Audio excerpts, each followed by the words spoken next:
بسم الله الرحمن الرحيم. الحمد لله رب العالمين، والعاقبة للمتقين ولا عدوان إلا على الظالمين، وأشهد أن لا إله إلا الله وحده لا شريك له، وأشهد أن محمدا عبده ورسوله وصفيه وخليله، صلى الله على سيدنا محمد النبي الأمي وعلى آله وصحبه وسلم، وبعد، فسلام الله عليكم ورحمته وبركاته. إخوتي في العقيدة، إن كستو walaalkaygi qadimayo ku tilmaamay mawduuca aadaab alkhilaaf, laakiin waxaan isku dayayaa inaan ka ballaadhiyo, inaan ka dhigo mawduuca khilaafka iyo asbaabaha keena iyo sida loo xallin karo, anigoo weliba isku dayi doona inaan qaybta u badan saaro sidee loo xallili karaa ama dhibtaasi loo damin karaa. taa waxa aan u doorbidaya waa mashkila dadka muslimiinta aad ugu badan dhibna ku haysa. khilaafku waa mashkilad muslimiinta ka haysta, khilaafku waa mashkilad muslimiinta ka haysata nolosha dhammaanteedba.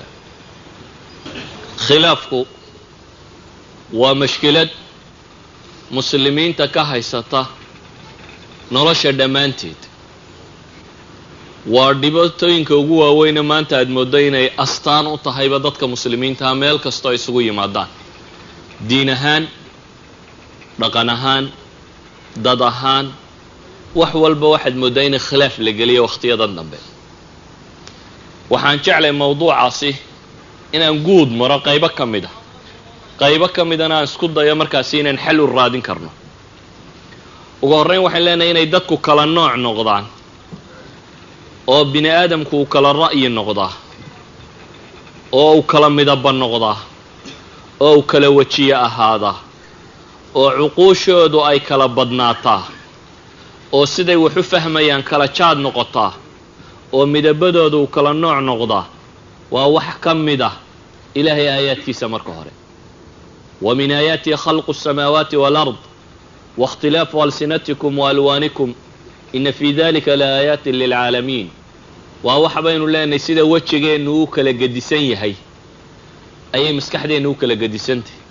sida basamaat ilyad, gacantaan qof walba suulka markuu wax ku saxeexo uu mid gaara u leeyahay, ayay maskaxahayna saarina u kala gedisan yihin.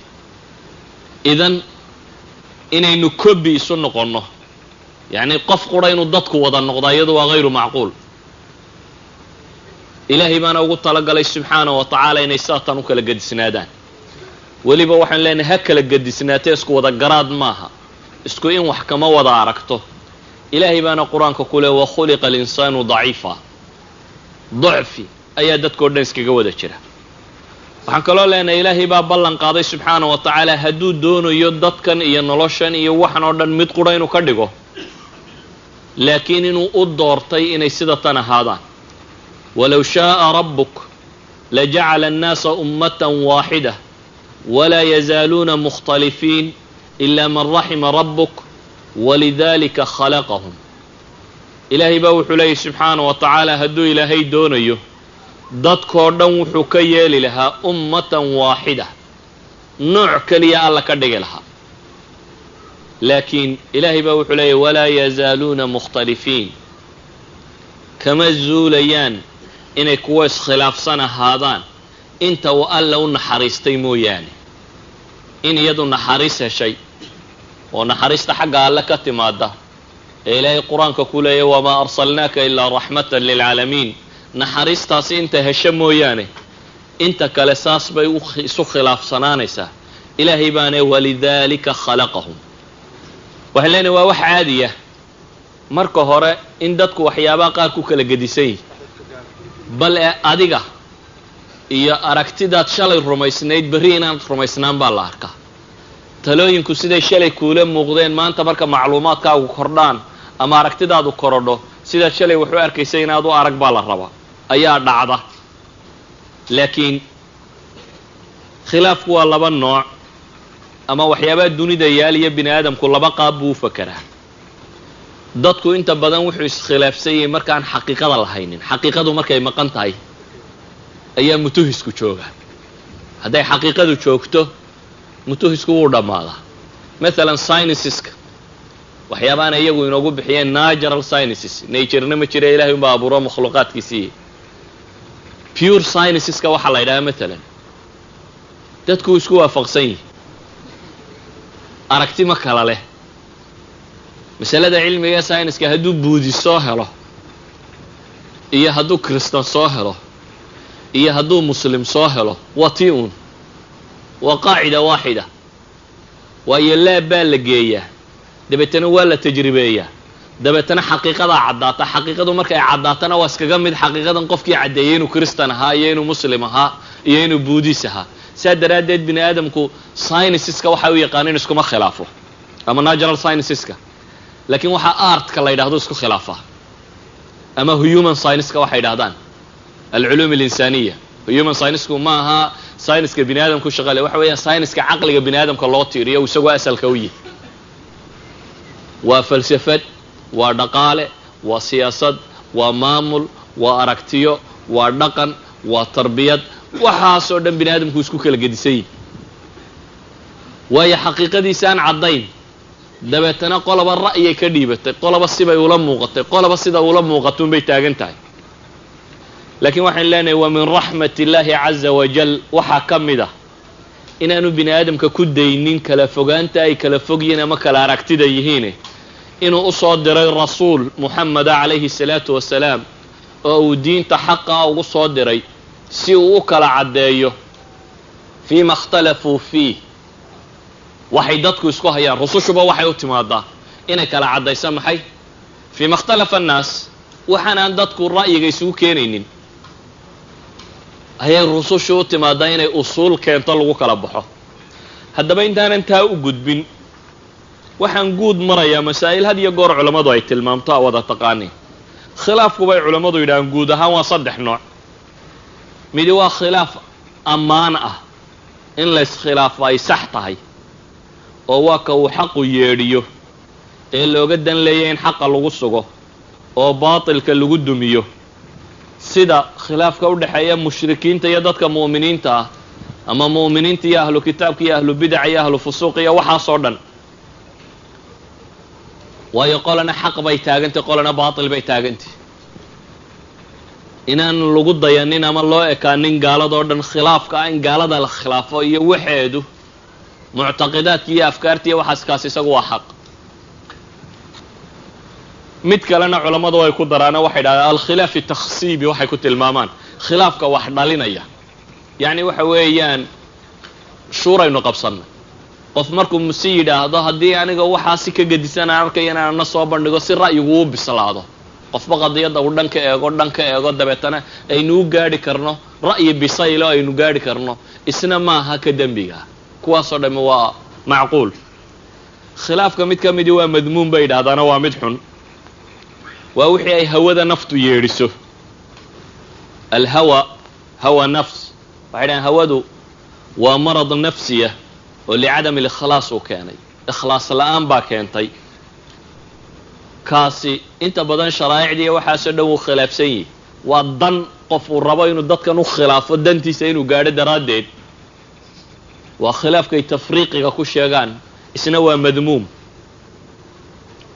khilaafka mid ka midina waxay dhahdaan waa saa'iqun jaa'is, waa mid iska bannaan. waa ka had iyo goor farciyaadka ka dhaca ee masaa'ilka aqbala in laga ijtihaado, ee aqbala in niqaash laga galo haddii aanu xuduuddiisa ka bixin.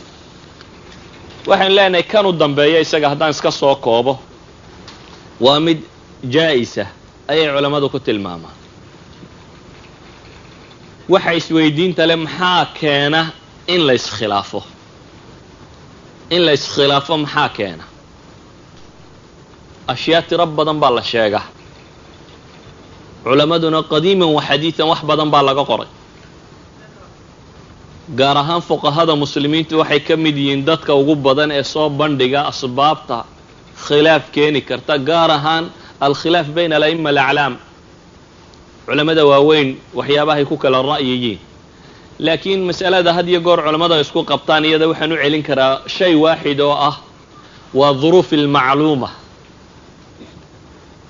shayga kan la isku khilaafsay ama macluumada tan aqoonta loo leeyahay unbay ku xidhantay maalan inuu daliilku labada caalim midna gaadhay midna aanu gaadhin oo saxaabo waaweyn ay ka dhacday taasoo kale maalan markii shaam ay tageen ee daacuunku ka dilaacay ee la shiray ee la isweydiiyey meeshan daacuun ka dilaacay miyaa laga baxaya mise waa la joogaya lagu murmay iyadoo la iska muransayo ra'yigu iskhilaafsan yahay buu yimi cabdiraxmaan ibnu cawf xadiidkii bukhaari suu sheegayey dabeetana xadiid nebigu yidhi buu calayhi salaatu wasalaam sheegay markii xadiidkii la ogaaday intaha khilaafkii u dhammaaday waayo waxa uu muranku uu jiray waxay ahayd un masalada tan baan daliil loo haysan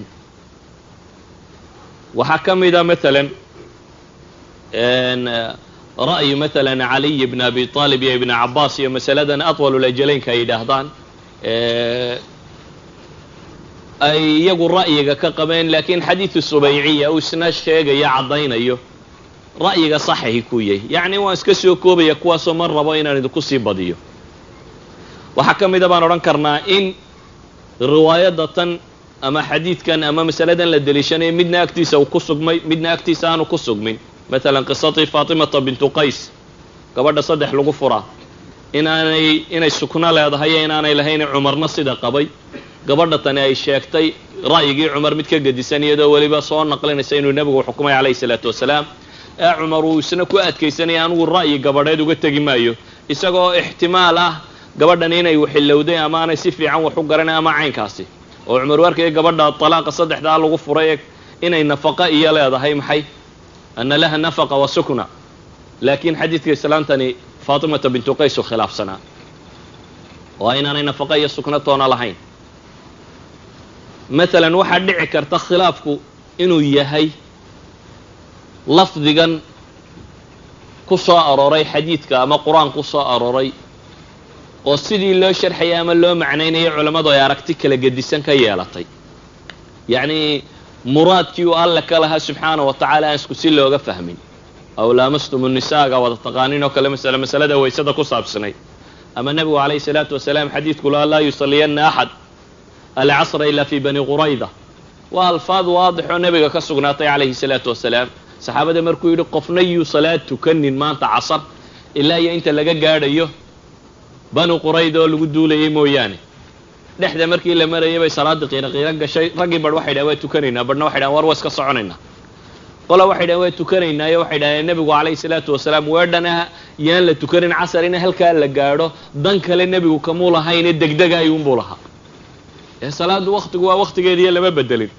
qolana waxay idhahdeen maya markii hore isagaa nebigu yidhi casarka waktigaa tukada iminkana isagaa yidhaha tukanina ilaa bani quraydo la gaadho mooyaane bani quraydo aanu gaadhno mooyaane tukan mayna bay dhahen markaanu bani quraydo tagnaa baanu tukanaynaa qolana way iska tukatay qolana way iska safartay way iska socotay maqribka dabadiisii bay tukadeen dhexdaa cadceediiba kusii dhacday laakiin markii dambe ay xaggii tageen bani quraydo ayay salaadoodii tukadeen labada kooxood kooxna nebigu ma maagin calayhi salaatu wasalaam waayo weedhuu nebigu yidhi unbay labaduba doonayeen inay fuliyaan waxaanu leenahay waxaa dhici karta in masaladu ay tahay masale daliilkeeda nina agtiisa ay sugan tahay oo u arkayo daliilkan inuu haabit yahay nina u arkayo inaanu haabit iyo wax u dhowtoonahayn bale laga yaabo laba daraf oo aad u kala fog inay kala joogaan maalan tusaale basiita haddaan idin siiyo alimaam ibnu taymiya raximah ullah wuxuu ku tilmaamaya xadiidu salaati tasbiix wuxuu leeyahy xadiidkaasi waa kadbun calaa rasuuli illah waa been lagu been abuurtay nebiga oo waxba kama asixin a'imo badan oo kalena waa ku raacsiisantay bal asheekh ibnu cuthaymiin wuxuu leeyahay laa ashaku annaha bidca kama shakisni buu leeyahay in salaatu tasbiix salaada la yidhaahdee inay bidco tahay kama shakisni masaladu sheekh culamadaas ay halkaa ka taagantahay maalan alimaam alalbaniyi nuquushiisa isna wuxuu ku tilmaamaya ama ibnu xajar alxaafid ibnu xajar mishkaat ilmasaabiix axaadiista mawduuca lagu tilmaamo marka hadlayo wuxuu tilmaamaya wuxuu leeyahay alimaamu alxaakim iyo imaamu dahabi labadaba waxay tilmaameen xadiidku inuu qawi yahay markaasuu albani la leeyahay waxa xaq ah siday labadaasi imaam ku tageen waayo xadiidku shawaahid tiro badan buu leeyaho qofka u fiirsada uu yaqiinsanaya inuu xadiidkani asal leeyahay anigoo masaladaa ku khilaafaya buu yidhi cid kasta oo wadci ku sheegtay amase baatil ku sheegtay walidalik baa xadiidkaasi masalan alkhatiib albaghdadiy jus buu kaamila buu ka qoray bale alxaafid addaarqutniyi qabla jus kaamila buu isna ka qoray bale alcallaama abulxasanaat allaknawi isna kitaab dhan buu masalada tan ka ururiyey bale alxaafid ibnu xajar wuxuu leeyahay 10 saxaabi in ka badan ama 10 ugu yaraan saxaabi bay masaladani ka sugnaatay masalada ragga kaniisada u sugayaan culimadan waxay leeyihiin waa bidca laa asla laha idan qolana agtooda waxa sugnaaday masaladan daliilkay daliishanayeen qolana ma sugnaanin waa masaa'il dhici karta waan iska soo koobaya masaa'ilka fiqiga ay asbaabteeda waayo kutub badan baana laga qoray waa min axsani ma kutub waxa kamida rafc almalam an a'immat al'alam lil-imam ibn taymiyyah rahimahullah laakiin waxaan leenahay iyada masalada fiqiga waxay naga filan qawaacid yar oo kooban aynu tilmaamno oo ah asal bay dadka muslimiinta isku waafaqsan oranaya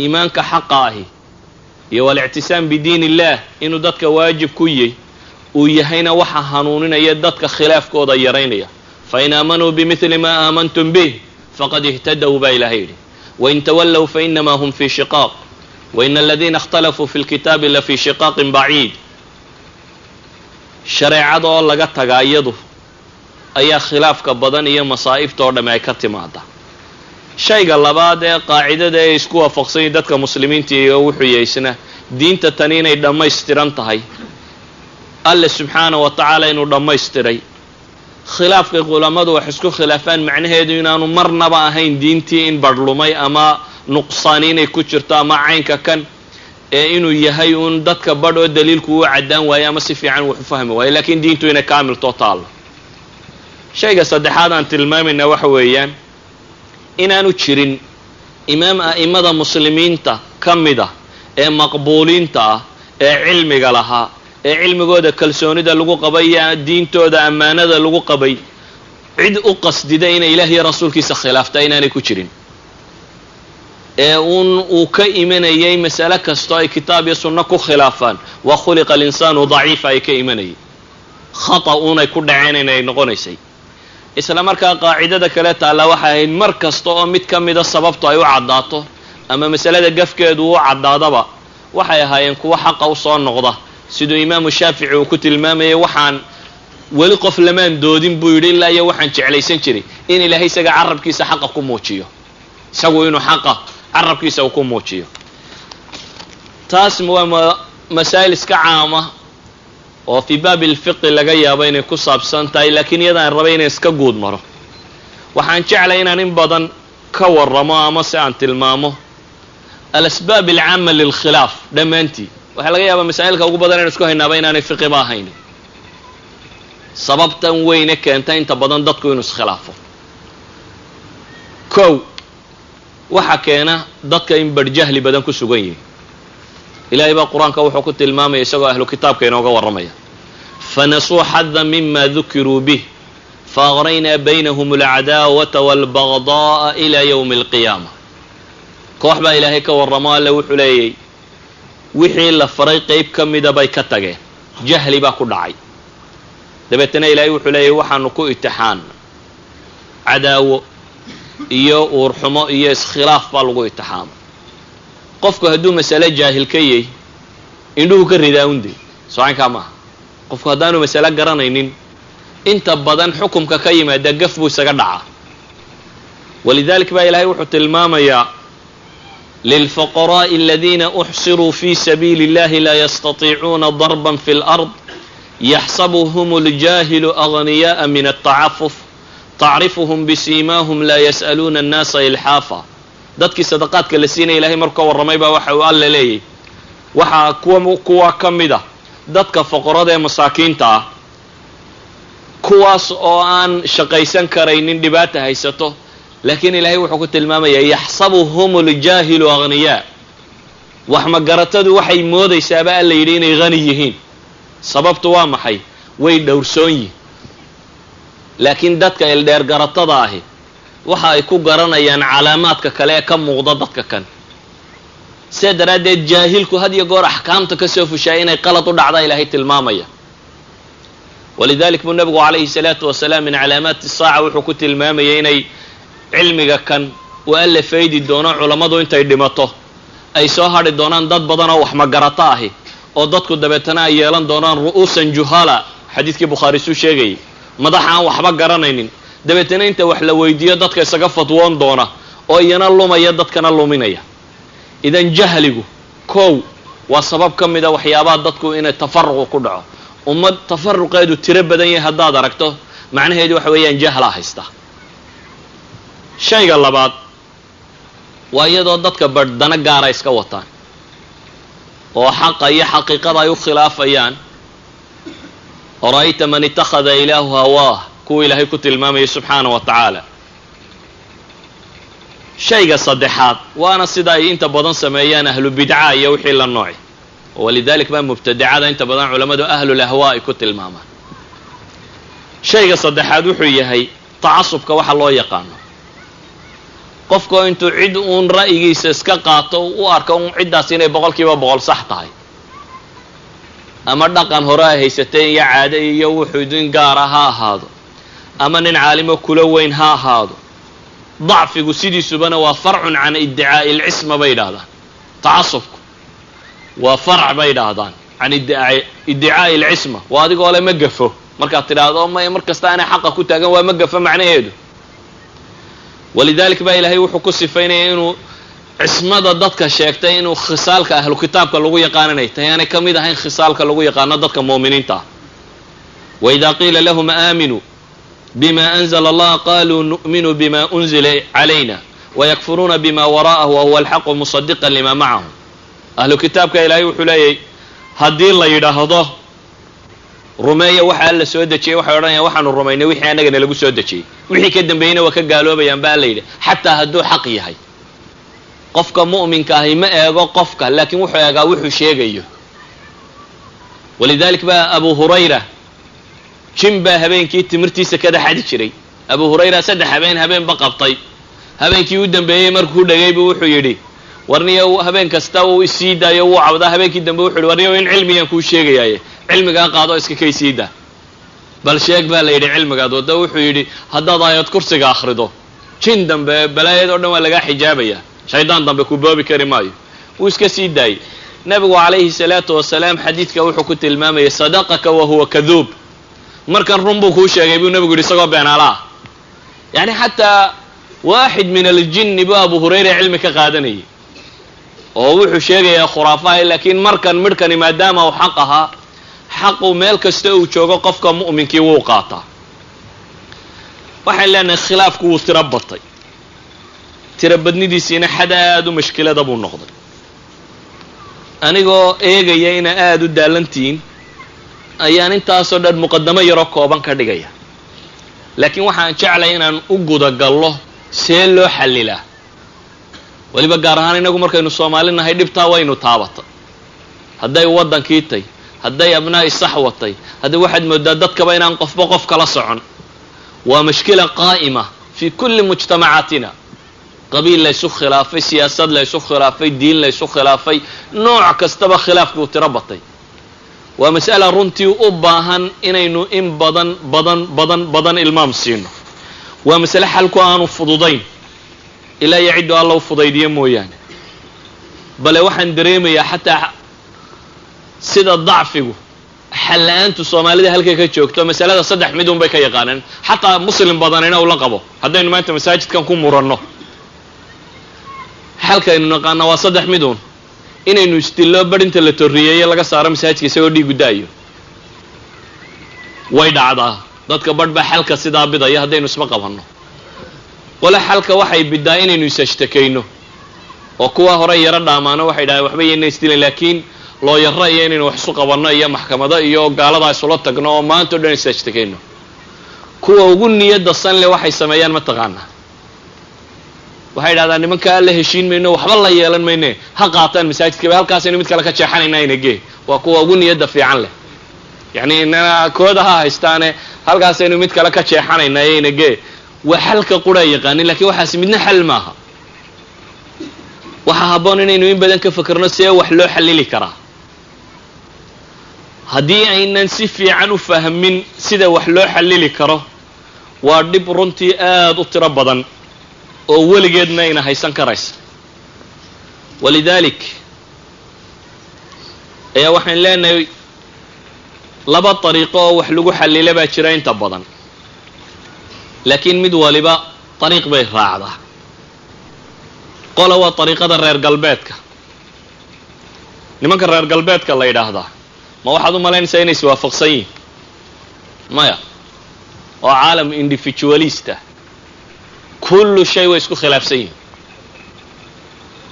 waddan kastoo galbeed oo aad timaado diin ma wada haysto, waxba ma wada rumaysna, isku aragti maaha.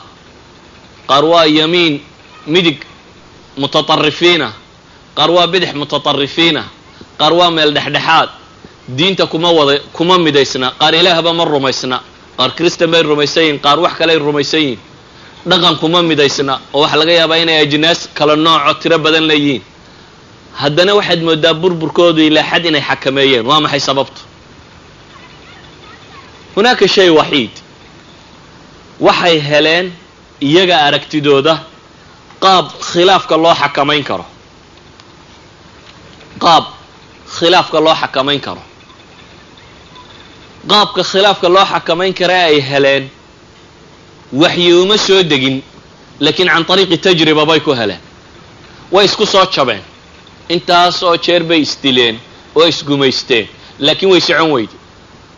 maray yurub haddaad taariikhdeeda akhrido imisunbaa dagaal ka dhex dhacay, imisunbaa boqor la caydhsaday ama wadaad la caydhsaday ama qola ay xoog badatay, ama taariikhda yurube hore aad bay u madowday. maanta se nooc min alistiqraar bay heleen. waxay gaadheen shay ayaanu odhan karno waxay u yaqaaneen musakanaat. qofku markuu xanuunsado haddii xanuunka laga dawayn kari waayo maxaa la siiyaa? bainkiller baa la siiyaa, soo maaha? yani waxyaabaha kan uun at least inuu qofka xanuunka ilaabi karo. haddii aan xanuunka si fiican looga dawayn karaynin waa in xanuunka la ilowsiin karaa. waxay reer galbeedku qaateen dariiqo aan cadaalad ku salaysnayn oo xaqa aqoon, laakiin taqaana mas'alo kale oo ah inaan dhibtu dhicin. waa dariiqo ah kullamaa xanuunkuu soo kacaba in loo badiyo uun tabletiska la siinayo si qofku uu yaro dareemi karo raaxo. waa waxa dimuqraatiyadda loo yaqaano. waxa laga yaabaa dadkiina badhan ay dimuqraatiyadda moodayaan cilmi maaha. waa tajriba bini aadam uu sameeyey oo atwaar kala gedisan soo martay.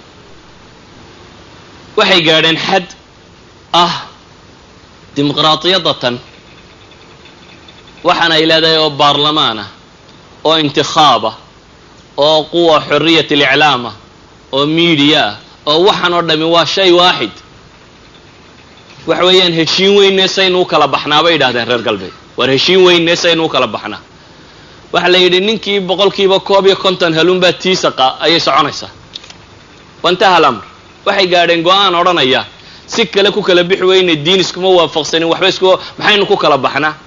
waxa la yidhi waxaynu ku kala baxnaa ninkii 50% helow meesha xukun, taadu ha ka socoto. ka kalow maxaad qabanaysaa markaa? waxa la yidhi qawaacid lucba dhowr sanaan anugu haysanayaaye adna waxaan ku siinayaa farsamada soo loo cayaaray wakaa dadkii ka soo dhaadhacsa inaad 50% hesho. maalintaad 50% hesho waan kaaga daadegaya. ma cadaalad baa ma xaq baa la eegaya? maya. qowmuluudka hadday qabsadaan dadka o dhan qowmuluud bay ka dhigayaan. kuwiina kala diidani soo cayaara weeyaan lucbada. fadalu haddaa meesha iman kartaan kaalaya. wantaha alamr.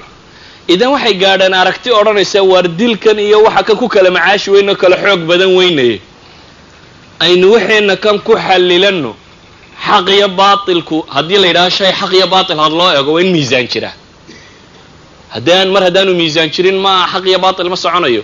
mawaasiintii wax lagu qiyaasayana iskuma waafaqsano. kana waa shuuci, kana waa capitalist, kani waa dhexdhexaad oo waa moderate, kani waa christianity oo diin buu haystaa, kani diinba ma haysto, kani waa dadka xun, kani ma aha. waxba iskuma waafaqsana. laba qof oo iswaafaqsani ma jiro. individual kasta, qof kasta oo Yurub jooga waa caalamun bidaati, afkaartiisa iyo aragtidiisa iyo wixiisa. laakiin waxa la yidhi wixii xeer inoo ahi waxa weeyaan ninkii 100% helow ama xisbigii ugu batow taada ha ku socoto. dastuur caamina haynoo jiro. dastuurka maxaynu ka yeelnaa? waxa la yidhi dastuurkana 2/3 ninkii helow isna waxbaad ka bedeli kartaa. 70% meelaha isagaan yaraadkeenna baa la yidhi oo yuu lucbada tan badan ku biirin. dee waaye marar baa loo baahan in qodobo laga bedelo ama wax lagu daro, fadal baa la yidhi isagana aynu nisbadun yaro kordhino 2/3 ka dhigno. idan maa calayka bay dhahaan, korkaaga ma saara ilaa iyo inaad qawaacid lucba, qaabka licbadan loo cayaaro inaad wadsato mooyaane. intikhaabaadku waxay ku go-aan markaa reklaamaha, xayaysiiska kan iyo ninkan hadlaya ee xisbiga u hadlaya aftahamadiisa iyo wax kastoo madooba nin baa doonaya inuu caddaan idiin tusiyo oo xisbigiisa ra'yigan qabo, saasuu dadku wada. dadweynaha un wax ka dhaadhacso.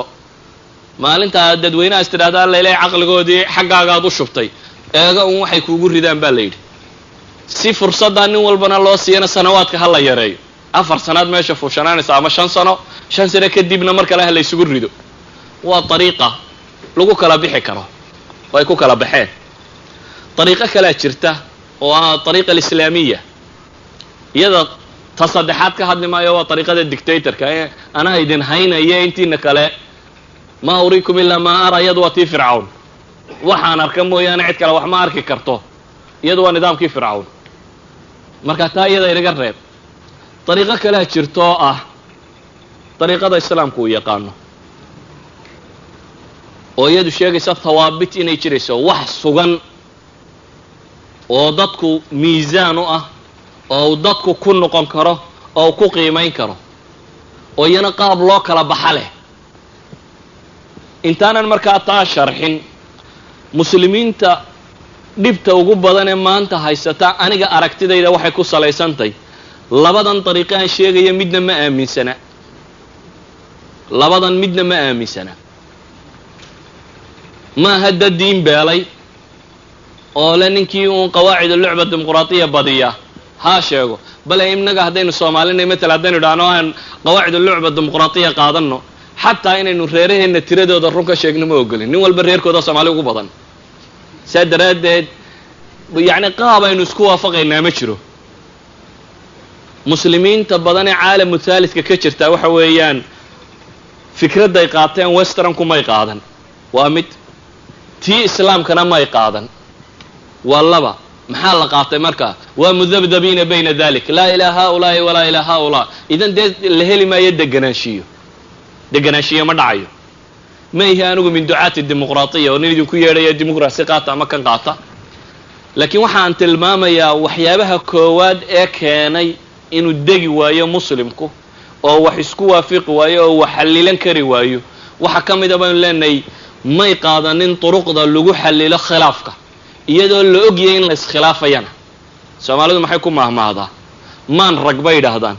waa mudacyaafkii. mudaca waa la yaqaanaa, baan u malaynaya waa lahajaadka soomaaliyeed ka mid eh. yacni mudacu waa bahalkan yaree haamaa lagu talo. mudac haddaad mudac afka u saarto wuu fiiqanyo dhan unbu iska dhaafayaa. lagama yaabo inaad isla hesho labada af. marka la yidhaha maan rag waa mudacyaafkii, macnaheedu waxa weeyaan kollayba dhan unbaa ra'yigeenu iska dhaafaya. lagama yaabo inaynu si toosa wax walba 100% inaynu isugu waafiqi karno. idan waa inuu jiraa, mar haddaynu ra'yigii ku kala nooc noqonayno, qaab aynu wax u dhexdhexaadsan karno ama qaab aynu wax u xallilan karno. waxa aan rabo galabta inaan soo bandhiga markaa wuxuu u badnaan doonaa inaan soo bandhigo ra'yiga islaamiga ah oo aan u arkayo inuu noqon karo al-aslam aynu wax ku xallilan karno. islaamku wuxuu ina farayaa marka koowaad furqadu inay macsiyatay, dadku inuu kala yaaco inay macsi tahay, uu u baahan yahay dadku in looga digo. waa muqadamaadka intaanan gaadhin usuusha la raacayo. waxaan leenahay furqadu waa macsiyad aynu u baahanay inaynu in badan ka fogaano. waayo ilaahay baa wuxuu ina leeyahy walaa takunuu kaaladiina tafaraquu waاkhtalafuu min bacdi ma jaءahum اlbayinaat. waar ha noqonina baa ilahay leeyahy subxaana wa tacaala sidii kuwii kala tegey ee iskhilaafay kadib markii bayinaadku caddaymuhu xagga alle markay uga yimaadeen. ilaahay baa wuxuu leeyahy walaa takunuu min almushrikiin min aladiina faraquu diinahum wakanuu shiica kulu xisbin bima ladayhim farixuun. war ha ka mid noqonina baa alla leeyahy subxaana wa tacaala mushrikiinta ha ka mid noqonina. mushrikiintan laynooga digaya waa kuwe ilaahay baa wuxuu leeyahay waa min aladiina faraquu diinahum kuwii diintooda kala kaxkaxeeyey ee kooxaha noqday ee koox waliba waxay haysato ku farax noqotay bale islaamku wuxuu ina farayaa furqadu inay tahay nooc min alcadaab ilaahay uu soo dejiyo qaab dadka loo cadaababa inay ka mid tahay walidalik baa ilaahay qur-aanka wuxuu ku leeyahay qul huwa alqaadiru cala an yabcatha calaykum cadaaban min fawqikum aw min taxti arjulikum aw yalbisakum shiyaca wayudiiqa bacdakum ba'sa bacd undur kayfa nusarifu alaayaati lacallahum yafqahuun alle wuxuu awoodaa subxaana wa tacaala inuu guudka cadaab idinkaga keeno wuxuu kaloo awoodaa inuu hoosta balaayo kale idinkaga soo saaro wuxuu kaloo awoodaa ilaahay intuu kooxa idinka dhiga inuu madaxa isu kingeliyo oo qolaba qolada kale qadhaadhkeeda la dhadhansiiyo bal u fiirsada baa ilaahay leeyahay aayaadkasaan idinku balballaadhiyey waa nooc min alcadaab furqadan iyo dagaalkan iyo waxa kani waxaan leenahay marka muqadamo waxa u ah inaynu garanno marka hore furqadu inay macsitay waa mar labaad si aynu xal u helno waa inaynu garannaa ma'aalka ama gunta ama waxa ka soo baxaya markaynu iskhilaafno haddaynu taa garanno oo inala weynaato waxaynu ku xisaabtamaynaa in badan inaynu xal raadino furqo waxa ka soo baxa waa halaag wax kale kama soo baxaan ilaahay baa qur-aanka wuxuu ku leeyay waatiicu allaha warasuulah walaa tanaasacuu fatafshaluu watadhaba riixukum wasbiruu ina allaha maca saabiriin war alliya rasuul yeela baa alla leeyay subxaana wa tacaala war ha murminoo ha isqabanina baa ilaahay leeyay haddii kani ay dhacdo inta murantaan oo isqabataan wixiina a xal u weydaan maxaa dhacaya ilaahay natiijada uu inoo sheegaya waxaa la leeyahay fatafshaluu luqada carbeed fa'da waxay yidhaahdaan waa fa liltacqiibi watartiib yacni adawaat alcadfi ama xuruufi alcadfiga luqada carbeed waxa wax conjunctioniskaa wax isku xidha macaani kale nooca bay leeyihin qaar waxay tilmaamaan labada shay inaanay isku xigeen waxba kama sheegaan jaa muxamadun wa caliyun haddaad tidhahdo maxamed iyo cali baa yimi ma sheegayo kii soo horreeyey wakhtiga u dhexeeyey waxba kama warramayo wowgu haddaad tidhahdo jaa caliyun uma muxamadun waxa uu sheegayaa tartiibun inuu cali yimi kadibna inuu yimi moxamed laakiin timeka ma sheegayo in sanad baa udhexeeyaa laga yaaba laakiin haddaad tidhahdo jaa caliyun fa muxamadun haddaad tidhahdo macnaheedu waxa weeyaan inuu cali yimi markiibana inuu ku daba jiray kii kalena wuu ku fan jiray bay culamadii naxwa soomaalida odhan jireen yacni wuu daba socday time u dhan ma dhexaynin ilahay halkan fa buu ku isticmaalay waxaa la leeyahay walaa tanaasacuu waar ha murminoo ha isqabaninoo caynkan haddaad taasi dhacdo a xal weydaan maxaa dhacaya ilahay wuxuu leeyahy fatafshaluu waa fashilaysaan baa la yidhi watadhaba riixukum xooggiina iyo dowladnimadiina iyo dadnimadiinana waa la waayaya waxaan u malaynaya masaladaa ninka soomaaliyeed inaan loo sharxaynin ilahay wuxuu leeyahy war ha isqabanina haddaad isqabataan xal raadiya haddii taa la waayo baa la leeyahy waxa ka dambeeya waa in idinka laydin waayo iyo dowladnimadiina iyo dadnimadiinaba maxaa ilaahay aayadda tacqiib uga dhigay inaynan degdeginee xal raadino wasbiruu ina allaha maca asaabiriin baa ilaahay leeyahy aayadda tacqiibkeedu waa kaa war sabra baa ilaahay leeyahy ilaahay wuxuu maciisaya kuwa sabree qadaayaadkiina in badan sabri iyo dulqaad ku daya sida daraaddeed furqadu inay xun tahay daraaddeed ayaa nebiyullaahi haaruun calayhi salaam markuu walaalkii ka tegey nebi muuse calayhi salaam ee lagaga tegay reer banu israa'iil uu sii wacdiye wuxuu sii sheegay reer banu israa'iil waa kii saamiri waale barh ka mida ay dibiga caabudeen kamuu tegin nebiyullaahi haaruuna in badan wuxuu is yidhi nimankan sax waa se diideenoo way tunjileecsadeen weliba muuse markuu soo noqdayna wuxuu arkay nimankii oo dibi caabudayo wuu cadhooday alwaaxdiima intuu daadiyey ayuu walaalkii gadhka iyo timaha dhuftay isagoo cadhaysanoo leh maxaa kuu diiday inaad iga daba timaaddo markaad waxa kan aragtay cudurdaar wuxuu ka dhigtay shay qura oo aayaadka ku qoran fii suurati taah qaala ya bna umma laa ta'khud bilixyati walaa bira'si inii khashiitu an taquula faraqta bayna bani israa'iila walam tarqub qawlii war hooyaday kay dhashay ow buu leeyahy gadhka iyo madaxa toona hayjiidin waxaan ka cabsaday inaad tidhaahdo reer banu israa'iil baad kala qaybisay adigoon warkayga sugini waan arkayaa inay gaalnimo cad ku sugan yihiin waxaan rabay inaynu talada isku soo gaadhno meel ka wada istaagno ee gaalnimo iyagoo ku sugan baan weli la sii dhex joogay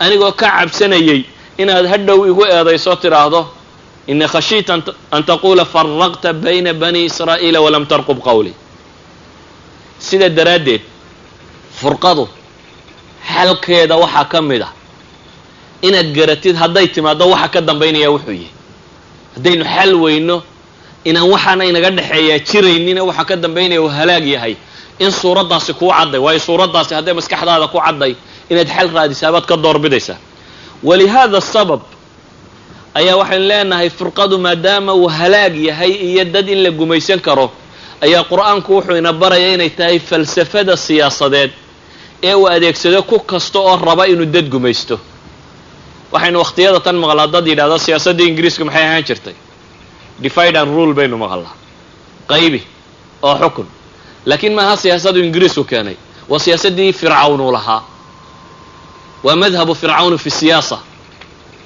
waa madhabku fircoon taagnaa ee maamulka uu ka taagnaayo siyaasadda waxaa la yidhahdo ilahay baa qur-aanka wuxuu ku leeyay ina fircawna calaa fi lard wajacala ahlaha shiyaca yastadcifu طaa'ifata minhum yudabixu abnaa'ahum wayastaxyii nisaa'ahum inahu kana min almufsidiin baa ilahay yidhi ilahay wuxuu leeyay fircoon wuu qooqay oo dhulka wuu ku kibray laakiin maxaa ka dhiga qof inuu dad ku qooqo waxaa ka dhiga masalada tan wajacala ahlaha shiyaca baa ilahay yidhi dadkan uu ku dhex qooqay kooxuu ka dhigtay uu kala qaybqaybiyey qaar la soo dhaweeyo qaar la fogeeyo qaar la maago bulshada markaad qaybsato hadday kuu qaybsanto waad gumaysan kartaa markaa adiguna waayo iyadaa badhna xooggeedii ku raacsanya badhna kaa soo horjeed iyadumaad isku tumaysaa saa daraaddeed baa ilahay wuxuu leeyay fircawn wuxuu adeegsaday wajacala ahlaha shiyaca baa ilahay yidhi dadkeedii buu kooxa ka dhigay markuu kooxa ka dhigay maxaa soo baxay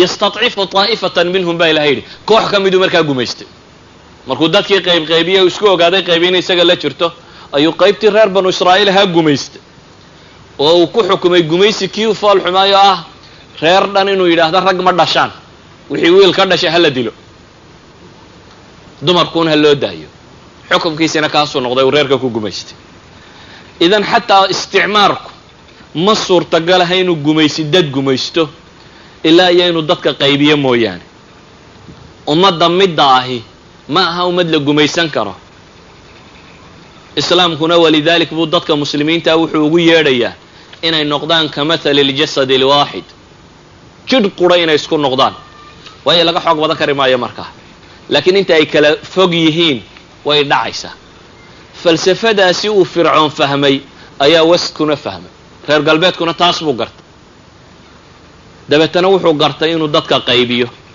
si uu u xukumi karo walidalik baa caalamu thalith maanta ma jiro meel dhib ama dagaal ama waxaasi ay ka jiraan ilaa iyo duwalka reer galbeed hareerahay kaga jiraan weliba atraafta kala gedisan bay kala raacsiisan yihiin dagaal kastoo meel ka socda dhan kama soo wada jeedaan wasku dagaal kastoo dunida saddexaad ka jira dhan kama soo wada jeedo ee wuu isfeeraariyaayo dhinacyo kala gedisan buu ka soo jeedaa tujaaril aslixadooda iyo dhaqaalahooda iyo hubka iibiskooda iyo wixii oo dhan baa dhex socda bal reer galbeedku markuu tan ogaadayba wuxuu isticmaalayaa tiisana inuu isu keeni karo ta kalena inuu sii kala dayn karo yurub ha la isla doondoono maraykanka intaasoo state ha la isu geeyo waxba ha la isu geegeynaya si kuwa kalena in la sii kala dayn karo la yidhaahdo aqaliyaadka xorriyad ha la siiyo sidana loo kala galo qaarna waa la isku ururinayaa qaarna waa lasii kala yaacinaya waxaa la leeyahay ha kala xoroobaan oo taqriiru lmasiir ha la wada siiyo walidalik baa wuxuu tilmaamayay axad lkutaab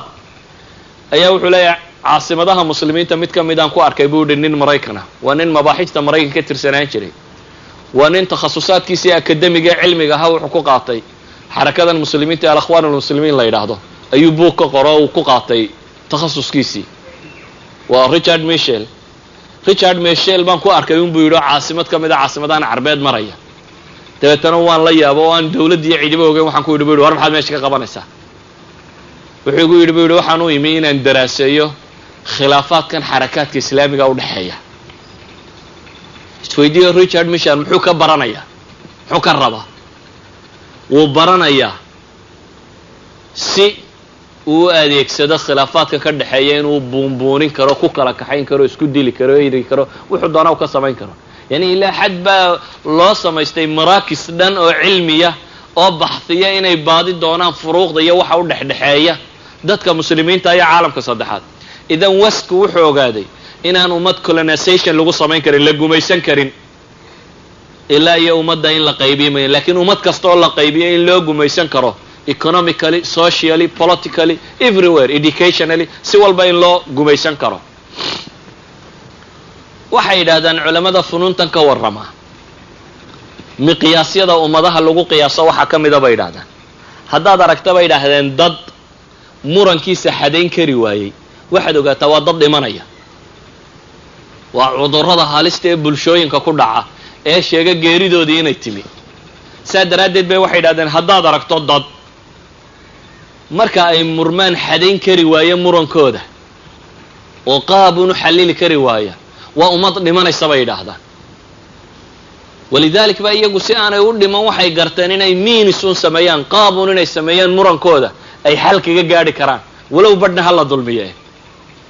laakiin caalamulislaami waxaad moodaa in la xadayn kari waaye murankii inoo dhexeeyey oo uu suurtoobi weyday in xal gaadho laga gaadho. waxay yidhahdaan murankoo la xadayn kari waaya waa sign of ignorance bay yidhahdaan. waa ummadaha jaahilka waxyaabaa lagu yaqaano bay yidhahdaan, dadka aan kobcin. dadka aan kobcin waa ka ilaahay qur-aanka muxuu ku tilmaamaya? yuhuud baa ilahay ka warramay qur-aanka. markaasaa waxaa la yidhi taxsabuhum jamiican wa quluubuhum shataa. maxaa lagu cileeyey? dalika biannahum qawmun laa yacqiluun baa ilahay yidhi. waa dul aan caqliga isticmaalayn baa lagu tilmaamay. idan cadamu lcaqli wa cadamu tafakur waxyaabaha ka dhasha waxaa ka mid a in dadku murmo uun oo markaa murankaas un waxooda ku gabagabooba. haddaad aragto dad markaa murmaya un, muranka waxa ka dambeeyana waa istilaya dagaal un iyo xoog iyo boob. intaa dadka hadday aragtidiisu noqoto waxaad ogsoonaataa ummadda tan jahli kii ugu weynaa inuu haysto. jahli aada u badan waa calaamaadka lagu garta bay leeyihin. waxyaabaha jahli uu ku dhaco calaama ka mida calaamaadka lagu garto. waxay leenahay waxaynu u baahanay marka haddaynu dad muslimiina nahay inaynu in badan masaladan ka fakarno, in badan inaynu eegno murankeenna inaynu xadayn karno. hadday taasi dhacdo waxaa dhacaya inaynu guulaysan karno, waxaa dhacaya inaynu jiritaan yeelan karno.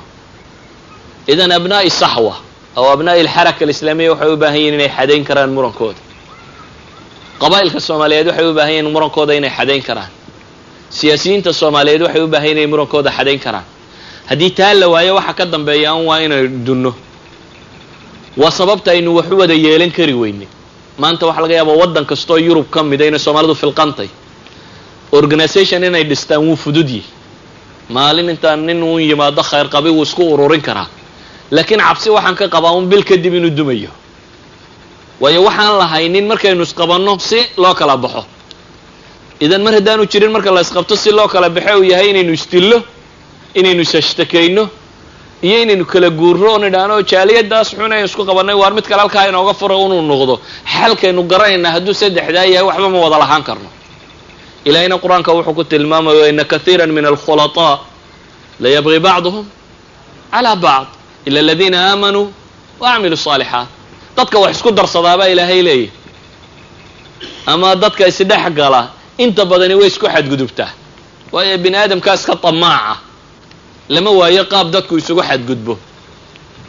way isdulmiyaan baa ilaahay leeyahy. kuwan qura ee laga soo reebay waa maxay? waa kuwa iimaanka iyo camalka suuban laga helay. ikhwatii fi lcaqiida, muran iyo dhibtii waa ogtiin oo idinkama warramayo. dee soomaaliyaatin ina soomaalaan ahay, marka waynu isla garanaynaa kaa iyo dhibta uu leeyahy. caalamulislaami baynu ka nimo muslimiin waxaa haysta baynu aragnaa, iyo dunida saa loogu gumaysta ay mustadcafiin ugu yihin, iyagoo aan dunida laga tiro badnayn, oo aan laga xoolo badnayn, oo aan laga cilmi badnayn.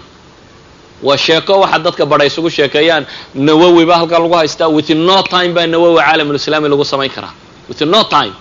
laakiin waxa isweydiinta le yaa ka run sheegaya raba inuu sameeyo. waxa isweydiinta loo keliyii wuxuu yahay walaa jaamica carabiya baa jiraysa, walaa jaamica islaamiya baa jiraysa, walaa soomaaliyaa jiraysa, walaa waddan yaroo kasta maanta waa lasii kala burburinaya. westku wuxuu rabaana inuu sii kala burburiyo.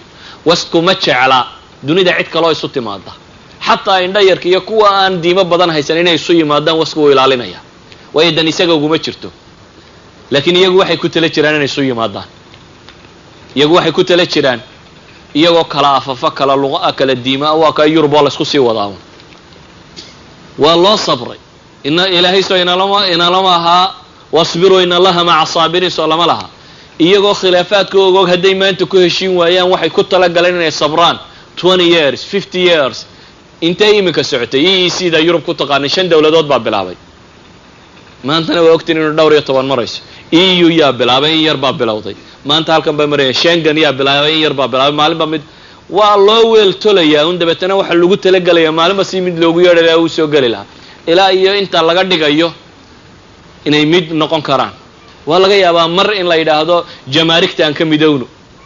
jamaarigta waa in la yidhaahdo taxiska iyo meelaha kan xuduuduna aan soo yara furro, mar in la yidhaahdo dhaqaale aan ka midowno, euro iyo hal lacag aan wada yeelano. berri waxaa la arkaa inaad aragto iyadoo la yidhahdo siyaasadda aan ka midowno oo baarlamaan keliya ama ra-iisul wasaare keliya ama caynkan. waa step by step un, laakiin waxaa la rabaa step la qaaday inaanu duminuune xaggaa in loo sii socdo. innagu waxa laga yaabaa intaynu xiisoonno maalin qura inaynu madaxa ka bilowno. shirkan caawa intaynu isku wada raacno aan israacno, aroortunba hal mashkiladoo yar inagu imanayso, wuxun baynu isku dilaynaa. shibilahayna tukiyeyna tukin maayo baynu isku qabanayna, masaajidkuna wuu dumaya dabeetana. waayo waynaynu kulanno ururna maha mashkiladda, laakiin one problem inaynu xallilo ayaynan awooddeeda lahayn. hal mashkiladoo keliya inaynu xallilayna awooddeeda lahayn. waa fanni runtii u baahan daraasadiisa, waa fanni u baahan tarbiyo iyo akhlaaq, waa fanni dhaqan u baahan. waxay leenahay islaamku xuluul buu masaladan inooga dhigay. waxa ugu horeeya islaamku marjac buu sameeyey. maskaxyadeenni mar hadday iskhilaafayso meel horta marjac oo isagu absolute value wax lagu tilmaamo, meel aynan isku khilaafsanayn oo aynu u noqonayno, waa waxyigii xagga alle ka soo degay. ilaahay baa wuxuu inoo sheegay inaynan inagu wax badan garanaynin, isagu se wax badan garanayo. wallahu yaclamu antum laa taclamuun baa ilahay yidhi. aantum aclamu am illaah. ilaahay baa wuxuu inoo sheegay wamaa uutiitum min alcilmi ilaa qaliila. ilaahay baa inoo sheegay wallahu caliimun khabiir wa fawqa kula dii cilmin caliim. ilahay baa sifatu lcilmi inoo sheegtay. ilaahay baa walaa yunabi'uka midlu khabiir sheegtay. siduu alla u warramayo cid idinku warramaysaa ma jirto. maadaama ay taasi jirto, ilaahay wuxuu ina leeyahy anaa waxaa absolute valueska ee miisaanka dhabtaa idin siinaya ee wax ku miisaamanaysaan. waxay u baahan tihiin shay kastoo ay miisaamaysaan inaad saartaan oo ku eegtaan, laakiin miisaankii waa kan baa alla leeyahy. anaa idin og baa ilaahay leeyahy inaa iskhilaafi doontaan. kaana annaasu ummatan waaxida fabacatha allahu nabiyiina mubashiriina wamundiriin waanzala macahum alkitaaba bilxaq liyaxkuma bayna annaasi fiima ikhtalafuu fiihi baa ilahay yidhi. dadku mid quray ahaayeen oo aadan baa wada dhalo tawxiid bay ku sugnaayeen, waa kala tageen oo gaale iyo muslim iyo waxbay kala noqdeen. ilaahay wuxuu leeyahy nebiyaan idiin soo diraa digaya oo idiin bushaaraynaya, kutub baan u soo dhiibay xaqa ku sugan yahay. maxaan sidaa u yeelay baa ilaahay leeyahy liyaxkuma bayna annaas fiima ikhtalafuu fiih. dadku waxay isku hayaan in lagu kala xukumo baa ilaahay leeyahay. ambiyadan iyo rusushan iyo waxyiga waxa loo soo diray inay noqdaan miisaanka aynu noqonayn. ilaahay baa wuxuu leeyahy fain tanaasactum fii shay farudduuhu ila allahi wاrasuul. waar markaa murantaan ee arrimi isu kin qabsan weydo, alle iyo rasuulkii u celiya baa alla leeyahy subxaana wa tacaala.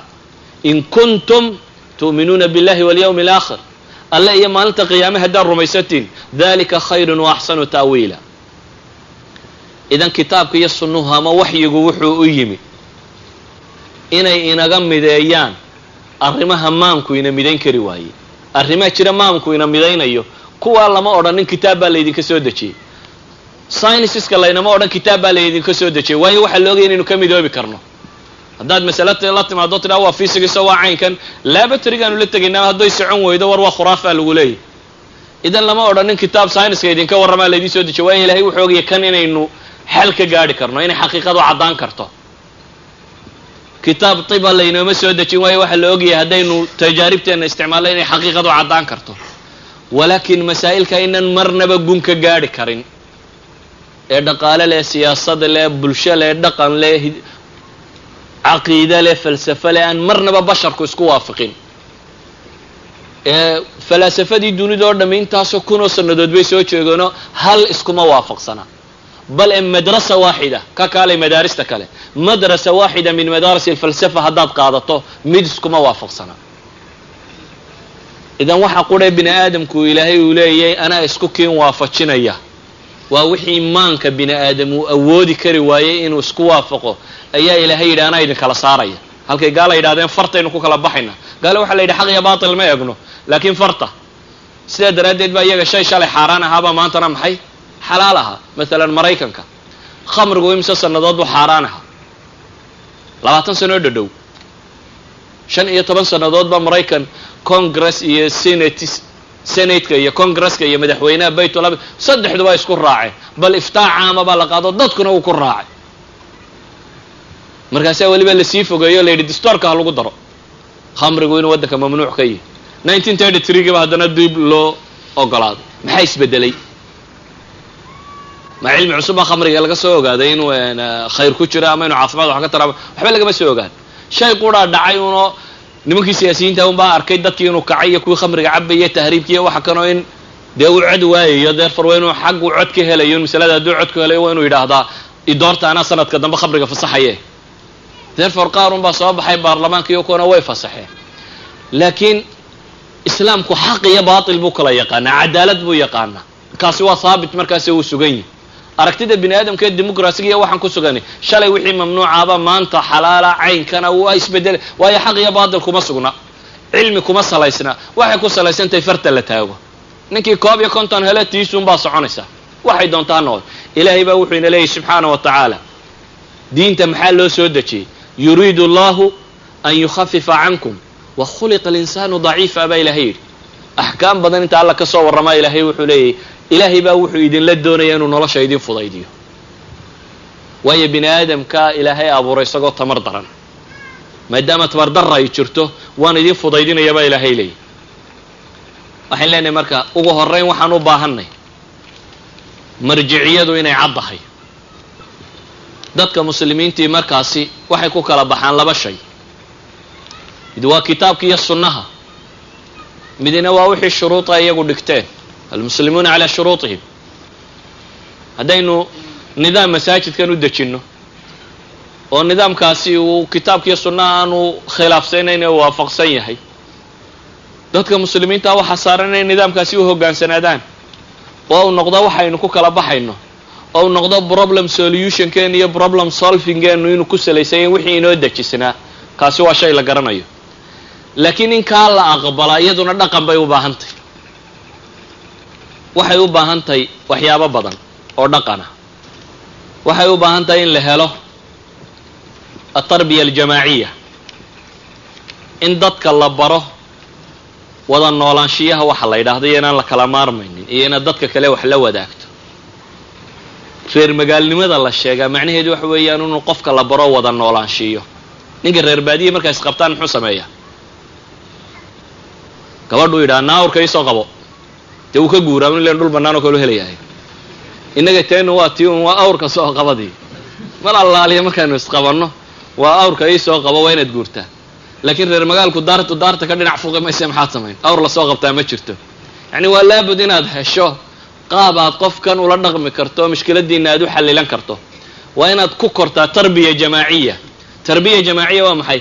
nadariyaadka ama waxaan la yidhahdo theoryga iyo practicalku waa kala nooc.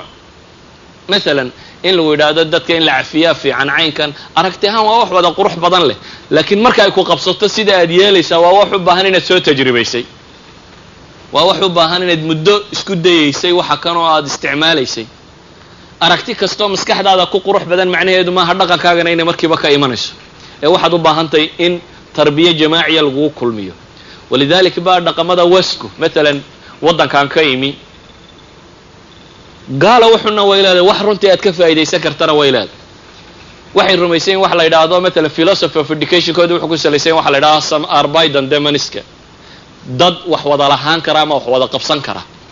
ilmaha yar isagoo ku jira elementary schoolka ayaa la baraa xiisad la yidhaha xiisadda wada tashiga hadda waa dugsi hoose dugsi kalaas saddexaad afraad shanaad ma tal wax ka yaqaana kalaas muuta wax la yidhahdaa jira xiisadda wada tashiga arday baa laga dhigayaa kalaaska inuu jeerinka u fadhiisto oo arrimaha go'aamiyo dabeetana inta kalena shuuradii baa la wadayaa ra'yiga waxaa la isweydiinayaa ardayga habsaama maxaynu ku xukunaabo macallinka la weydiinaya macallinka waxaa la odhanayaa aamo adigu ra'yi kuma darsan kartid inimadaasi waxay gaadhaan baa lagu xukumaya yararkii haasaan la sheegay aabihii warqadah loo qoro caynkana lagu sameeyo waxbay sheegayaan go'aan bay qaadanayaan go'aankaasaa sabuuradda dhinaceeda la sudhaa dabeetana kaasaa lagu dhaqaa yacni waa qaab qofkan loo train garaynayo inuu maamul geli karo wax wada lahaan karo cid la negotiate garayn karo waa mas'ala runtii tarbawiya ah innaga waxaa laga yaabaa qofku inaanu awoodinba inuu ku dhegaysto inaad wax wada lahaataan daayo bal wajhatu nadar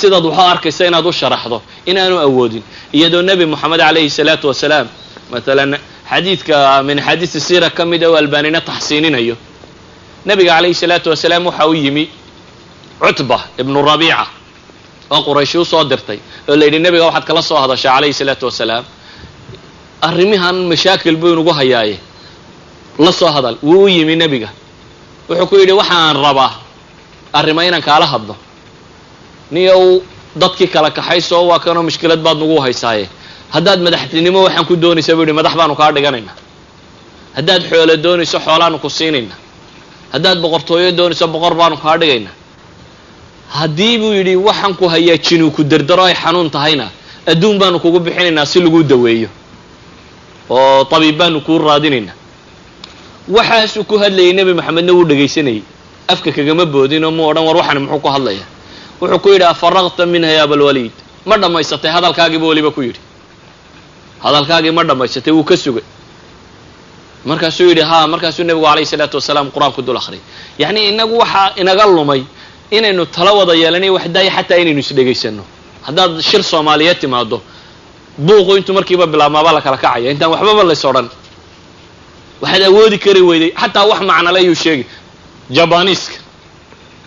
jabaniiska waa ummad aad u cajiiba umamkan caalamka maanta jooga turuqu shuura ay leeyihiin way ka gedisan yihiin wasqu sida ay u wadaan shirkadda jabaniiska marka shirkaddu ay shirayso khubarada qura looma yeedhee kuwan shaqaalayo wuxuu dhan baa la ysugu yeedhaa cidda ugu hor hadasha ma taqaana ka ugu hooseeyaa la yidhahdaa hadalka bilow kuwa kalena way dhegaystaan philosophy bay leeyihiin yidhaahdaa aqoonta xagga hoose inta laga ururiyo kor ha u socoto ninka sare ha gaadho waxay ku leeyihiin hadduu ninka khabiirkii hadalka bilaabo bay yidhahdeen oo arrinta markiiba isagu soo bandhigo dadkii kale aaraadahaya ama way khajilayaan ama markiiba isagaa qancinayo dee maadaama ninku markii horena uu magac lahaa dhowr shahaadadoodna uu sitay shirkaddana uu maamulayay markuu wax sheego wallahi tiisaasaa malaa la qaatay soo dhan laakiin bay yidhaha haddii kan laga bilaabo qof waliba ra'yigiisibuu soo bandhigaya la cidi kaama horrayni wixii kula ahayd baad soo bandhigaysaa waxaa la arkaa bay leeyihin khabiirkan aaraa badan oo ka maqnayd in lagu kordhiyo oo ay xaggan ka soo baxdo yacni waa xad ay tawaaduceen ilaa ay isku dayeen shaqaalahan yaroo hoose shirkadda aan waxba ka ahayn bal in la heli karo ra'yigiisa shirkaddu development si ay u samayso in loo heli karo waxay leeyihin waxaynu u baahanay tarbiya jamaaciya in la heli karo oo ah dadkan in la baro in la wada noolaan karo waxaynu u baahanay in la helo alakhlaaq alislaamiya oo aan qofka mu'minka inuu mutawaadiciyay oo aanad isweynayn oo dadka iska cilmi badanin oo aanad moodin inaad ka ra'yi fiicantahay mahmaa da'daadu ay weyntahay ama shahaadadahaagu ay tiro badan yahin ama wax akhriskaagu tiro badan yihin inaad ogaato un waaxid min albashar inay taatay oo waxna asiibi kara gafina kara in naxariis aynu ku dhaqanno iyo xilmi iyo dulqaad in qadabka iyo cadhada uu yaraado in takaburka iyo xasdigu uu yaraado waxaan oo sifaad oo ilaahay uu inoo sheegaya waxa weeyaan waa sifaadka keenaya dadku inaanu iskhilaafin ee wax wada yeelan karo waxaynu u baahannahay inaynu baranno waxaynu ku tilmaami karno alqawaacid alarbaca oo dadka muslimiinta gaar ahaan aan leeyahay way u baahan yihin kow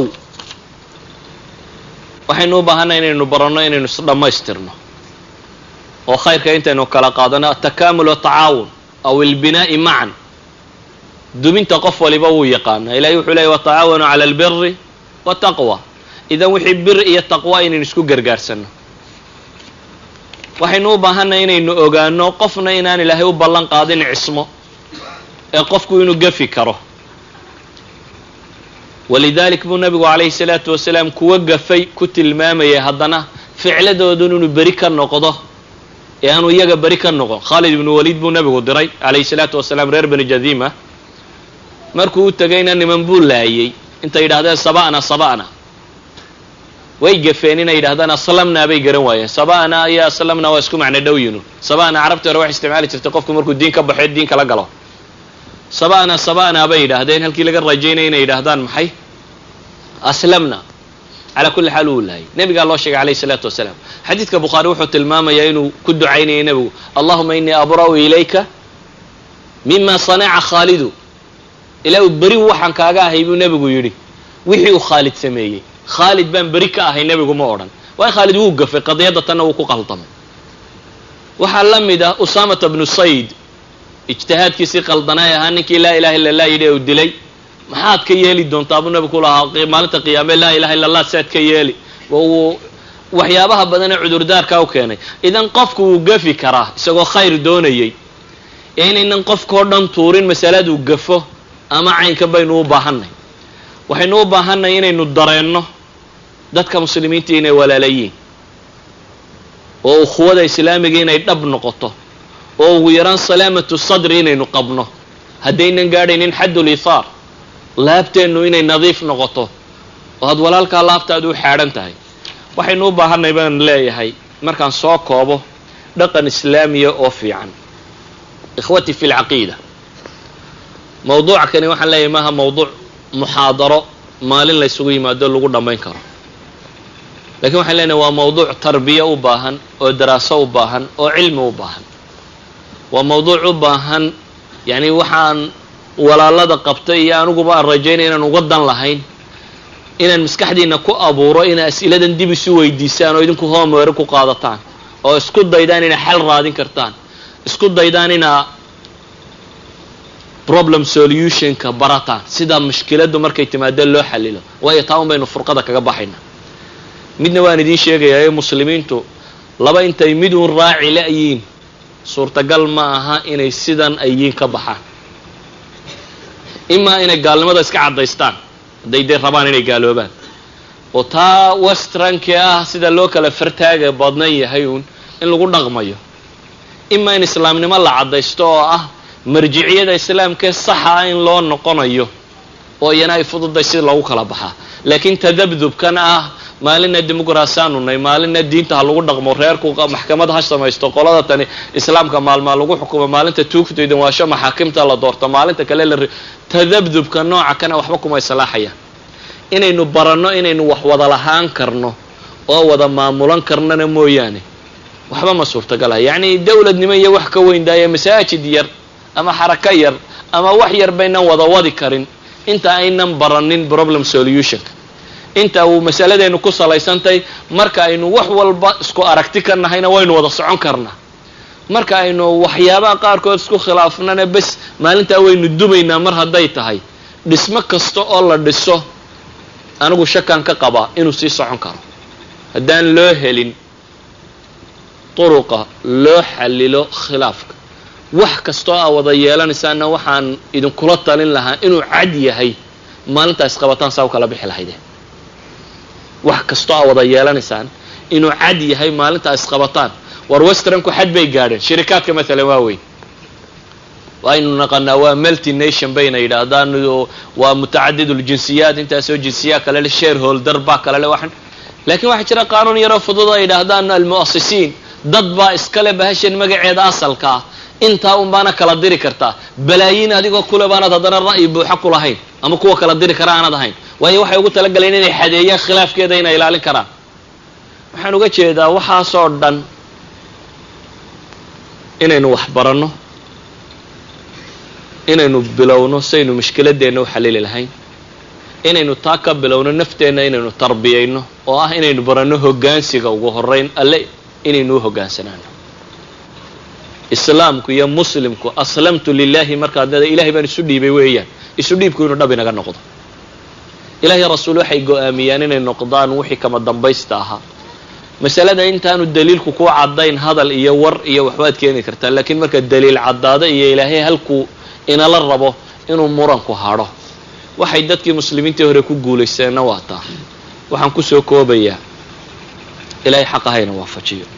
wallahu aclam wabillahi tawfiiq. جزاه الله خيرا شيخنا محاضرة قيم كهيد أو نسو تشيريي إلهي سبحانه وتعالى إن شاء الله تعالى waxaan rajaynaynaa maaragtay muxaadadaasi inay dhibaatooyin badan xaliso oo khilaafaada ama isqabsi badan oo jira. waxaan u gudbi doonaa insha allahu su-aalaha. wuxuu leeyahay saa'ilkani, sheekh waxaad noo sheegteen in waddankan la isaga tago oo Soomaaliya la tago. waddankii waxaa ku loolamaya Ethiopia iyo Eritrea iyo Oromo, marka sidee wax la yeelayaa? su-aashan horteed waxaan jeclahay inaan arrin tilmaamo ah malaawa markii aynu sadaqaadka ururinaynay waa laydin tabkhiya ama reer Holland wax ma bixiyaan baa malaa lagu celceliyay. waxaan markhaati idinka ah qiyaamaha inaad wax bixisaan haddaad fulisaan waxay ballan qaadeen. waxaanan aad u rajaynayaa lacagta ururtay hadda kaashnimo loo hayo 17,000 inay gaadhayso, inta kalena inay soo ururi doonto walilaahi alxamd. inta hadhayna waxaan ku boorinayaa shaytaanku iska madaakhil badan yahay. adigoo go'aan qaatay islaami oo ku talagalay iyo hadhow waxyaabo badan iyo godololooyin badan ku tusiya. wuxuu ku fiican yahay ilaahay sidoo quraanku sheegay wasaabiqu. ilaahay wuxuu markii khayrka la tilmaamay leeyahay u degdega ama u dhaqtama, waayo maskaxdu hadhow baa shaytaan wax kale ugu sheekeeya ama godololooyin kale iyo wax kale soo baxaan. ina khayrka u degdegtaan oo inta kalena ay ku dadaasho aad baanan idinkaga mahad celinayaa. aakhirana ilaahay miisaankiina xasanaadka ku daro. masaladana Soomaaliya maxaa laga yeelayaa? kollay anigu xal sixriyana ma hayo, wax cusub aan idin sheegana ma garanayo. mala waa laga yaabaa un diin intaan ka garanay inaan soo gudbiyay. Soomaaliya waa qadiyadii noo wada taala, wax cusubna ka sheegi maayo. wallahu aclam. جزاه الله خيرا. wuxuu leeyahay saa'ilkani, su-aasheedu waxay tahay, walaalow waxaa kasoo sheekaysay dhibka khilaafku leeyahay. markaan u kala qaadno dadka qabiilka isku khilaafay iyo dadka siyaasiyiinta ah, kuwaas waxaan oran karnaa jahlima haysa ama jahlima diintooda ka haysa dhinaca diinta, iyadoo ay tahay meesha loo laabanayo diinta islaamka. ma ii sheegi kartaa waxay isku khilaafeen dadka u nasab sheeganaya diinta islaamka sida xarakaadka islaamiga ah, kuwaasoo ururka kale inuu isaga xaqa ku taagan yahay, kuwaasoo sheeganaya midba mid kale inuu isagoo xaqa ku taagan yahay. marka sheekhow, maxaa arrimahan xal laga gaari karaa? midda xaqa ku taagan see baa lagu garan karaa? saas ayay biyo dhacaysa. wax la qarinayo maanta ma aha in Soomaali muran badan dhex taagan yahay. wax qarsoonna ma aha wadaadadoodana in muran badan dhex taagan yahay. waa wax iska waadix oo dabada yaala. waxyaabaha aan sheegaya ka waramayay un baana asbaabta kamid ah. yani ama kuwii masaa'ilka fiqiga ha noqoto, ama asbaabtii caamka ahayd, ama jahli ha noqdo, ama tacasub ha noqdo, ama hawa ha noqdo. wadaadkuna waa basharku ka mid yahay, nooc gaara ma aha oo malag oo ilaahay soo diray. waa bini aadamku ka mid yahay, sida bini aadamku gafafka u leeyahay buu leeyahay. waxaanan rajaynayaa inay waantoobaan oo kobcaan, sidaan dadka muslimiinta kaleba ugu yeedhaynaa inay kobcaan, ayaan wadaadka laftiisa ugu yeedhaynaa inay kobcaan. iyama xaqa ku taagan haddaad leedayna xaqu waa kitaab iyo sunne. ninba intuu ka haystaa unbuu kaga taagan yahay. alkitaabu wa sunna, waxyiguunbaa xaqa. ra'yiga ragga iyo inta kale ay ula muuqataa midba intuu kitaabka iyo sunnaha u jiro ayuunbuu xaq ka yahay. cid gaaraanku odhanayo hebel iyo hebel unbaa iyaga waxoodu xaq yihiin ma jiro. laakiin ninba intuu ka raaco waana dhib jirta oo u baahan sida dhibaatooyinka kaleba ay xal ugu baahan yihiin, xal u baahan, waqtina u baahan. wallahu aclam. جزاه الله خيرا. wuxuu leeyahay saalkani, assalaamu calaykum. sheekhow, faa'iidada ka dambaysa dowladda maxay tahay? ka waran sheekhow, haddii inteena dowladda isugu timid ama isugu yimid aynu dad maamulo dooranno, dadkaasoo ah shuyuukhda kulankan ka soo qayb galay. waa iska tegaya waxaan idinka maamulayaa waana garanayna. reer Holland haddaad tihiin haddaa maamul samaysanaysaan iyo haddaa wax qabsanaysaanba waa mid noloshiina ay ku xidhantay waxaan ogahay inaan qofna keligii wax iska dhicin karin yurub dhulka la yidhaahdo maalan hal masalaan idiin tilmaamaya waska waxaan idin idhi dimuqraasigu cadaaladda ma yaqaan laakiin wuxuu yaqaanoo kalaa jira in iyana inta yaqaanin laga dafiro maaha wuxuu yaqaanaa wax la yidhaha furuska cadaalad ma yaqaanoo cid xaq ma siiyo oo xaq aad u leedahay adigoo meel iska fadhiya heli maysid laakiin wuxuu yaqaanaa wax la yidhaha fursad oo ah waxa lagu ogolaya xaqaaga inaad u halgantid sida daraaddeed baa ummad kasta oo waska degan koox wal oo noociba xaqooda iyagaa u halgama ee baarlamaanku ma yidhahda xaqooda ha la siiyo maalan ururaha wadanadan jira waxaa maqashaan ururka dhakhaatiirta ururka macallimiinta ururka saxafiyiinta ururku muxuu macna samaynayaa ururka dhakhaatiirtu wuxuu heegan u yahay inuu ilaaliyo xuquuqda dhakhtarku leeyahay inaan marnaba lagu xadgudbin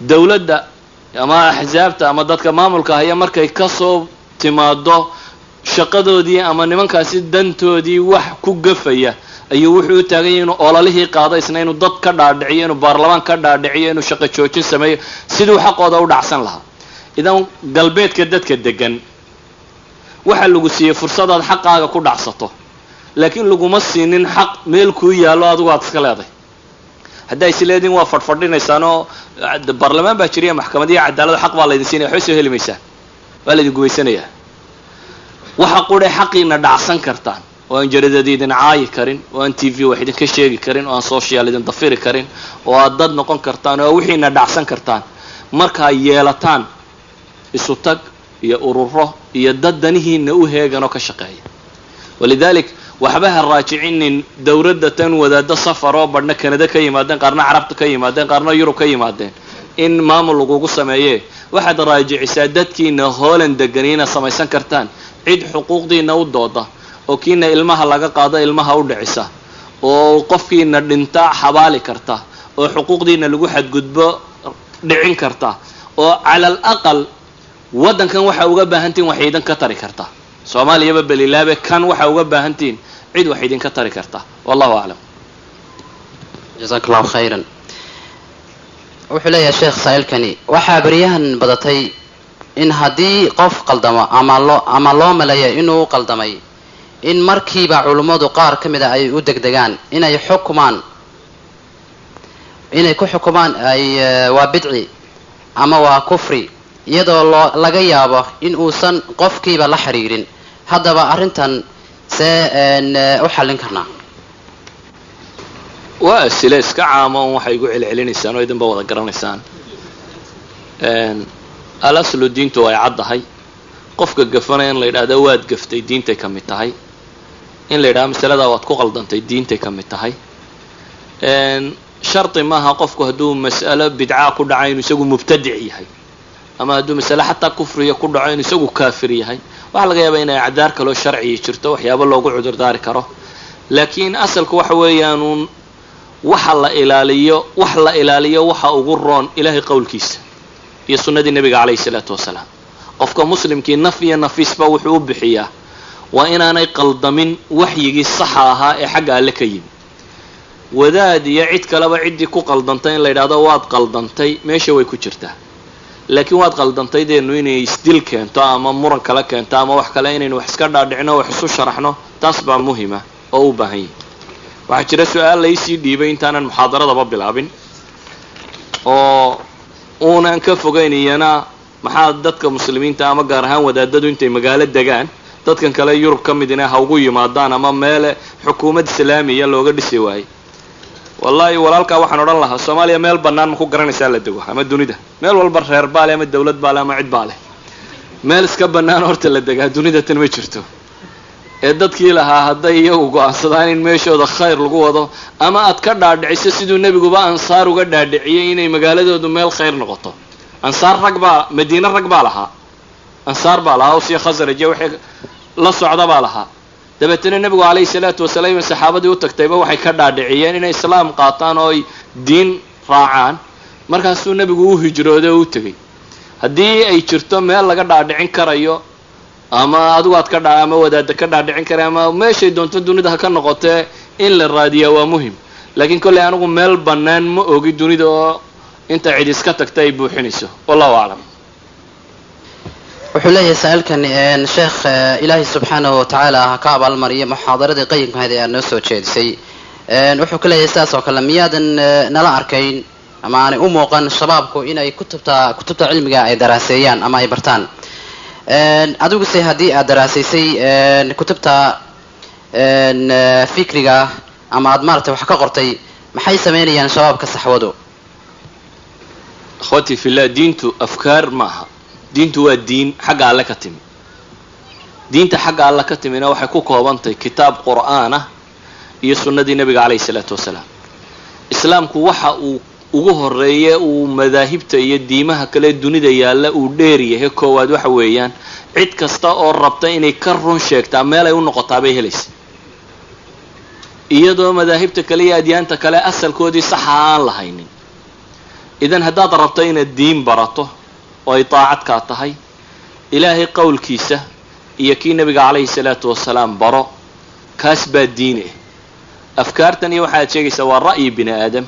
ra'yiga bini aadamkuna waanu qaldami karaa, waanu sax noqon karaa. weliba idinkula talimaya afkaarta dadka inaa akhridaan idinkoo aan lahayn waxa xaq iyo baatilka ku kala garataan. war mawaasiinta marka hore barta, markaad sugto waxa wax lagu miisaamayaad kala garan kartaa aaraa'u rijaal, cidda run sheegaysa iyo cidda madhabkiisu saxyay. markaasaad kala garan kartaa madaahib iqtisaadiya, mid fikriya, mid falsafiyaba, waxa saxa iyo waxaan saxayn. laakiin adigoo birabbinaas maraya haddaad damacdo inaad u garnaqdo ama falasafo ama cid kale, adunba anban doone fikirna wax ka keeni maysid, meel kalena wax ka keeni maysid. wallahu aclam.